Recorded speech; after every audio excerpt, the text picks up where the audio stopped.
आप सभी का स्वागत है ऑनलाइन प्रेप में। तो आज के इस करंट अफेयर की क्लास में हम लोग सॉल्व करेंगे सेट 4, यानी ये करंट अफेयर की चौथी क्लास होगी, जिसमें हम लोग अलग अलग फील्ड के डिफरेंट डिफरेंट टाइप के करंट के क्वेश्चन देखेंगे, जो कि आपके एग्जाम के लिए बहुत ही इंपॉर्टेंट होंगे। और इससे पीछे जो क्लासेस गई हैं उसमें भी हम लोगों ने ऐसे ही बेहतरीन क्वेश्चन सॉल्व किए हैं। अगर आपने उन क्लासेस को नहीं देखा है तो उन्हें भी जरूर देख लें। और आपको बताया गया है कि इस क्लास का यानी जितनी भी क्लासेस आपको प्रोवाइड की जाती हैं उसकी पीडीएफ आपको हमारे ऐप पे देखने को मिलेगी। और अगर आप अपने एग्जाम के प्रीवियस ईयर पेपर नोट्स चाहते हैं तो आप वेबसाइट पर भी विजिट कर सकते हैं। और अगर कोई प्रॉब्लम हो तो आप हमारे ऑफिशियल नंबर पर भी कांटेक्ट कर सकते हैं। बिना किसी देरी के आइए शुरू करते हैं आज का पहला प्रश्न। और वो आपके स्क्रीन पे है, क्वेश्चन नंबर 138 है। गूगल ने किस नाम से अपना सबसे बड़ा, सबसे अधिक क्षमता वाला एआई मॉडल लॉन्च किया है? एग्जाम में ऐसे क्वेश्चन अब पूछे जाने लगे हैं, तो आपको ऐसे भी प्रश्न आने चाहिए जो अभी आर्टिफिशियल इंटेलिजेंस का मॉडल गूगल ने लॉन्च किया, लेकिन वो सबसे बड़ा और सबसे अधिक क्षमता वाला है। इसका राइट आंसर क्या होगा? और आप सभी से उम्मीद है कि आप लोग आंसर भी देते जाएंगे। राइट आंसर हो जाएगा जेमिनी। अगर आप इंग्लिश में देखें तो ये इस तरीके से लिखा जाएगा। और इन्हीं का पुराना मॉडल जो था वो बार्ड के नाम से जाना जाता था, लेकिन अब ये जेमिनी जो ये अधिक क्षमता वाला लॉन्च किया है गूगल ने। अगला प्रश्न आपके स्क्रीन पे है, बहुत ही बेसिक सा प्रश्न है, एग्जाम में ऐसे भी क्वेश्चन कई बार पूछे गए हैं। टाइम्स मैगजीन ने 2023 का पर्सन ऑफ द ईयर किसे चुना है? एग्जाम में इस तरीके से जो बीते हुए साल के जो भी इस तरीके से इंपॉर्टेंट हेडलाइंस वाले क्वेश्चन हैं वो भी आते हैं। ऑप्शन आपके सामने है, जल्दी से आप सभी लोग आंसर गेस करेंगे। राइट आंसर हो जाएगा टेलर स्विफ्ट। ये कौन है? तो ये एक अमेरिकन सिंगर है और इन्हें 2023 में person of the year times magazine ने चुना है।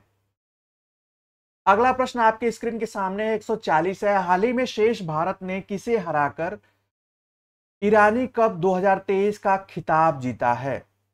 अब यहां पर आप सभी को आंसर करना है क्वेश्चन नंबर 140 का। तो इस तरीके से जो डोमेस्टिक ट्रॉफीज हैं, कप्स हैं, उससे भी एग्जाम में क्वेश्चन पूछे जाते हैं। तो किसे हराकर ईरानी कप 2023 का खिताब जीता है? तो 140 का राइट आंसर हो जाएगा ऑप्शन बी, सौराष्ट्र। अगले प्रश्न पे आते हैं, ये बहुत इंपॉर्टेंट होगा, वेरी वेरी इंपॉर्टेंट। कोविड-19 के खिलाफ एमआरएनए टीकों के विकास के लिए इस वर्ष का मेडिसिन का नोबेल पुरस्कार किसे दिया गया है? जो नोबेल पुरस्कार से क्वेश्चन होते हैं वो आगामी यानी अगले एक साल तक जरूर पूछे जाते हैं। और ऑप्शन आपके सामने है, और आप सभी लोग अगर नाम सुने हो तो गेस करें, लेकिन इस क्वेश्चन को जरूर ध्यान दें, मार्क कर लें।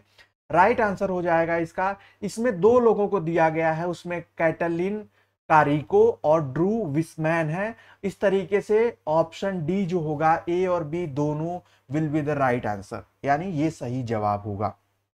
अगले प्रश्न पे आते हैं, ये बहुत ही सिंपल सा क्वेश्चन है, उम्मीद है आप लोग आंसर इसका करेंगे, कर पाएंगे। केंद्र सरकार ने पुरानी संसद भवन का नया नाम क्या रखा है? यानी अब नई संसद भवन बन जाने के बाद पुरानी संसद भवन का नाम रखा गया है, वो क्या रखा गया है?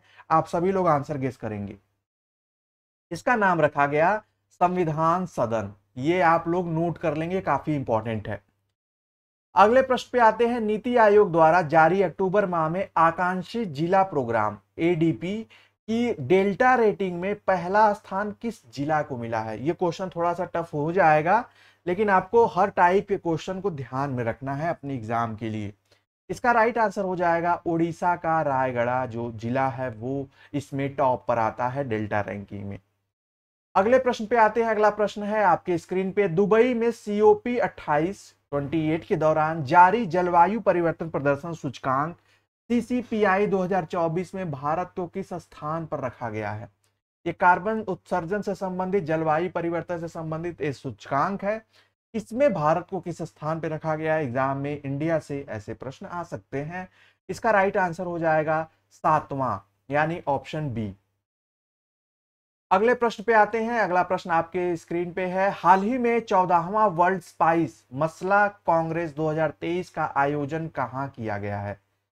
यहां पर मसाला होगा, मसला लिखा है, यानी स्पाइस, वर्ल्ड स्पाइस कांग्रेस, यानी एक ऐसा सम्मेलन जो मसालों पर बेस्ड हो, वो कहाँ आयोजित किया गया जो कि 14वां था, ये आपको इसका आंसर गेस करना है। राइट आंसर इसका हो जाएगा नवी मुंबई। एक बहुत ही अच्छा सा प्रश्न है, अभी ऊपर हम लोगों ने इसी से संबंधित एक क्वेश्चन किया। नए संसद भवन में पहला और ऐतिहासिक सत्र किस तिथि को शुरू हुआ? जो नया संसद भवन है उसमें पहला जो सत्र है, सेशन है, वो किस तारीख से शुरू हुआ? आप सभी लोग जवाब देंगे क्वेश्चन नंबर 146 का। राइट आंसर हो जाएगा 19 सितंबर 2023। राइट आंसर ऑप्शन सी हो जाएगा। अगले प्रश्न पे आते हैं। अगला प्रश्न भी बहुत इंपॉर्टेंट है। किस भारतीय स्थल को यूनेस्को वर्ष 2023 में अपने विश्व धरोहर सूची में शामिल किया है? यूनेस्को की जो भी हेरिटेज साइट है उससे आपके एग्जाम में क्वेश्चन आते हैं, और ये भारतीय स्थल है, वो कौन सा स्थल है यहां पर आप सभी लोग गेस करेंगे। 147 का राइट आंसर क्या होगा? तो इसमें दो स्थानों को दिया गया है, पहला है शांति निकेतन, दूसरा है होयसल मंदिर। राइट आंसर हो जाएगा उपयुक्त, उपरोक्त या उपर्युक्त सभी। अगले प्रश्न पे आते हैं। अगला प्रश्न बहुत ही बेसिक सा है, 148 का है। एशिया कप क्रिकेट 2023 का खिताब किसने जीता है? जो एशिया कप हुआ था क्रिकेट का 2023 में, उसका खिताब किसने जीता है? तो राइट आंसर हो जाएगा ऑप्शन बी, भारत, इंडिया। अगले प्रश्न पे आते हैं। अगला प्रश्न आपके स्क्रीन पे है। प्रधानमंत्री नरेंद्र मोदी ने दिल्ली के द्वारका में किस नाम से एशिया का सबसे बड़ा कन्वेंशन हॉल राष्ट्र को समर्पित किया है? IICC नाम है इसका, और वो कौन सा, ये एक तरीके का सबसे एशिया का सबसे बड़ा कन्वेंशन हॉल बना है? आप सभी लोग क्या गेस कर पाएंगे इस क्वेश्चन को? तो इसका नाम है यशोभूमि। राइट आंसर क्या हो जाएगा? ऑप्शन डी हो जाएगा। अगला प्रश्न है। हाल ही में भारतीय सेना की स्पेशल पैरा कमांडो में शामिल होने वाली पहली महिला सर्जन कौन बनी है? यानी एक महिला डॉक्टर हैं और भारतीय सेना में स्पेशल पैरा कमांडोज में। तो राइट आंसर क्या हो जाएगा? 150 का, यहां पर पहली है इसलिए इंपॉर्टेंट हो जाता है इस नजर से। ऑप्शन बी हो जाएगा पायल छाबड़ा। अगले प्रश्न पे आते हैं। ये काफी इंपॉर्टेंट हो सकता है। टाइम्स मैगजीन ने भारतीय अभिनेता को प्रतिष्ठित टाइम 100 इम्पैक्ट अवार्ड 2023 के लिए चुना है, तो वो किसे चुना गया है? शाहरुख खान, आमिर खान, अमिताभ बच्चन या आयुष्मान खुराना? तो 2023 में जो ये अवार्ड के लिए चुना गया है वो आयुष्मान खुराना को चुना गया। राइट आंसर क्या हो जाएगा? Option C will be the right answer. अगला प्रश्न आपके स्क्रीन के सामने है। 152, मिजोरम के नए मुख्यमंत्री लालदुहोना का संबंध किस पार्टी से है? एग्जाम में ऐसे भी प्रश्न आ सकता है, किस पार्टी की सरकार या किस पार्टी की सरकार मिजोरम में है? इस तरीके से आप समझ सकते हैं इस प्रश्न को। ऑप्शन आपके सामने है, आप गेस करें या आंसर करें इसका।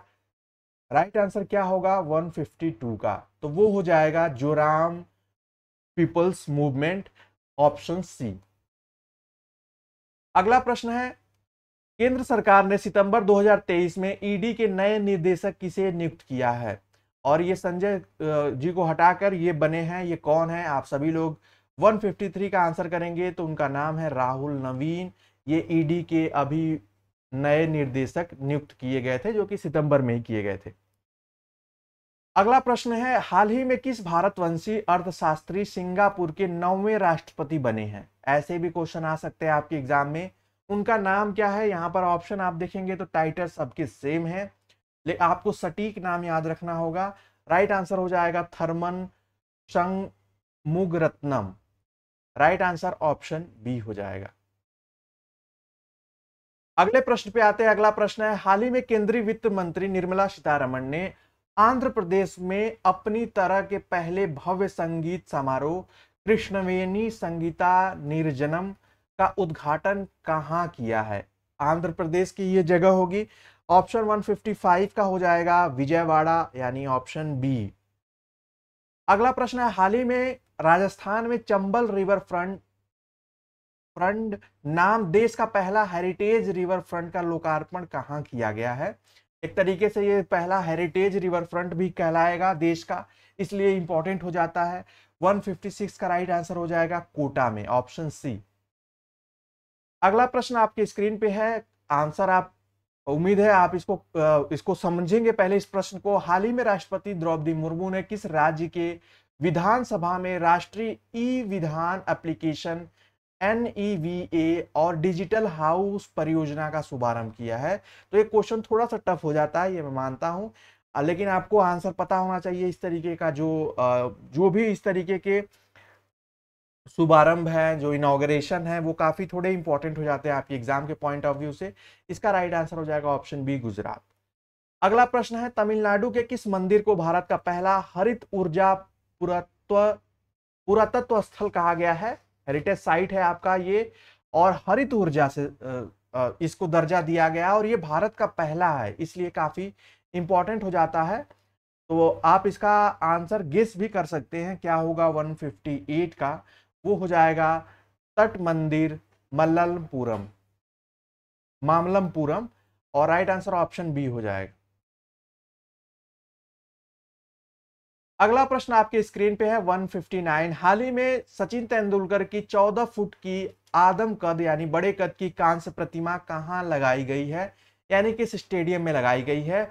ऐसे भी प्रश्न पूछे जा सकते हैं। राइट आंसर क्या हो जाएगा 159 का? तो वो हो जाएगा वानखेड़े स्टेडियम, मुंबई, क्योंकि इनकी शुरुआत जो है, या आप कह सकते हैं कि वानखेड़े मुंबई से ही इनकी क्रिकेट की शुरुआत हुई है। उस कंट्रीब्यूशन के लिए वहां पर 14 फुट की कांस्य की प्रतिमा लगाई गई है।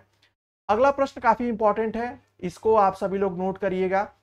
अगले वर्ष 2024 में, यानी इस वर्ष होने वाले संयुक्त राष्ट्र जलवायु सम्मेलन COP29 की मेजबानी देश, जो मेजबान देश है वो कौन बना है? इसका राइट आंसर क्या होगा कि यानी जो 2024 में COP29 की मेजबान देश कौन बना है, किसने मेजबानी की है इसकी? तो राइट आंसर इसका हो जाएगा बाकू, यानी अजरबैजान में, जो कि हुआ था आयोजित बाकू स्थान पर। अगला प्रश्न है, हाल ही में किस एयरलाइन ने मेहमानों को हवाई अड्डे पर बेहतर अनुभव देने के लिए प्रोजेक्ट अभिनंदन शुरू किया है? राइट आंसर क्या होगा? ये थोड़ा सा अलग डिफरेंट टाइप का क्वेश्चन है। इसका हो जाएगा एयर इंडिया, ऑप्शन बी, जिसने प्रोजेक्ट अभिनंदन नाम का एक एक तरीके से एक सेवा शुरू की है। 162 देखेंगे हम लोग, चीन में हाउजोउ में 19वें एशियाई खेल 2023 के उद्घाटन समारोह में भारतीय ध्वजवाहक कौन थे? जो झंडा लेकर आप जो रिप्रेजेंट करते हैं इंडिया को, उसमें कौन लोग थे? 162 का आंसर क्या होगा? आप सभी लोग गेस कर सकते हैं। इसमें दो लोग, और वो आप हरमनप्रीत सिंह और लवलीना बोरगोहेन, यानी ये दो लोग उसमें पार्टिसिपेट किए थे। राइट आंसर क्या हो जाएगा? ऑप्शन डी हो जाएगा, ए और बी दोनों। अगला प्रश्न है स्पोर्ट्स से है, यूएस ओपन 2023 में, यहां पर ये टेनिस से रिलेटेड क्वेश्चन है, पुरुष एकल का खिताब किसने जीता है? तो इसका राइट आंसर क्या होगा 163 का? आप सभी लोग गेस करेंगे। तो राइट आंसर हो जाएगा ऑप्शन बी, नोवाक जोकोविच, जो कि सर्बिया देश से संबंधित हैं। ये आप इन्हें याद रखेंगे, इनके नाम को। अगला प्रश्न है 164, 18वें G20 शिखर सम्मेलन 2023 का मुख्य आयोजन नई दिल्ली के किस कन्वेंशन हॉल में किया गया था? पहले एक एग्जाम में ऐसे भी क्वेश्चन आया था कि जो ये शिखर सम्मेलन का मुख्य आयोजन था वो किस स्थान पर किया गया था, तो उसका आंसर होगा नई दिल्ली। अब यहाँ पे पूछा है कि कन्वेंशन हॉल, किस कन्वेंशन हॉल में किया गया था? तो अभी हम लोगों ने एक ऊपर एक कन्वेंशन हॉल की बात की थी, लेकिन ये जो किया गया था वो किया गया था भारत मंडपम में, कन्वेंशन हॉल में, किसका? G20 का शिखर सम्मेलन का मुख्य आयोजन। राइट आंसर ऑप्शन डी हो जाएगा। और इसकी आज के इस क्लास का अंत भी एक अच्छे क्वेश्चन, बेहतरीन क्वेश्चन से होगा। प्रधानमंत्री नरेंद्र मोदी ने अगले साल 2024 में होने वाले 19वें G20 सम्मेलन की मेजबानी किस देश को सौंपी है? जब एक देश मेजबानी कर लेता है G20 सम्मेलन की, तो अगले देश को वो पास करता है। तो ये किसे दिया गया है? 165 का आप लोग आंसर गेस कर सकते हैं। काफी इंपॉर्टेंट है, क्योंकि 2023 में इंडिया ने मेजबानी की है। अब ये सौंपा किसे है? तो इसका राइट आंसर हो जाएगा ब्राजील, यानी ऑप्शन बी। यानी अगले साल जो है, यानी इस साल के अंत में जो है, कौन इसकी मेजबानी करेगा? वो ब्राजील करेगा, और ये 2023 में ही तय हो गया था। आज का सेट यहीं समाप्त होता है, और विद आंसर की आप लोगों को बता चुका हूं मैं कि ऐप पर आपको ये PDF देखने को मिल जाएगा, आप उससे रिवीजन भी कर पाएंगे। और कोई हेल्प चाहिए तो आप एक बार जरूर ऐप इंस्टॉल करके देख लें, मिलेंगे नेक्स्ट क्लास में नेक्स्ट टॉपिक और नेक्स्ट प्रैक्टिस सेट के साथ। तब तक के लिए bye bye, take care and keep watching.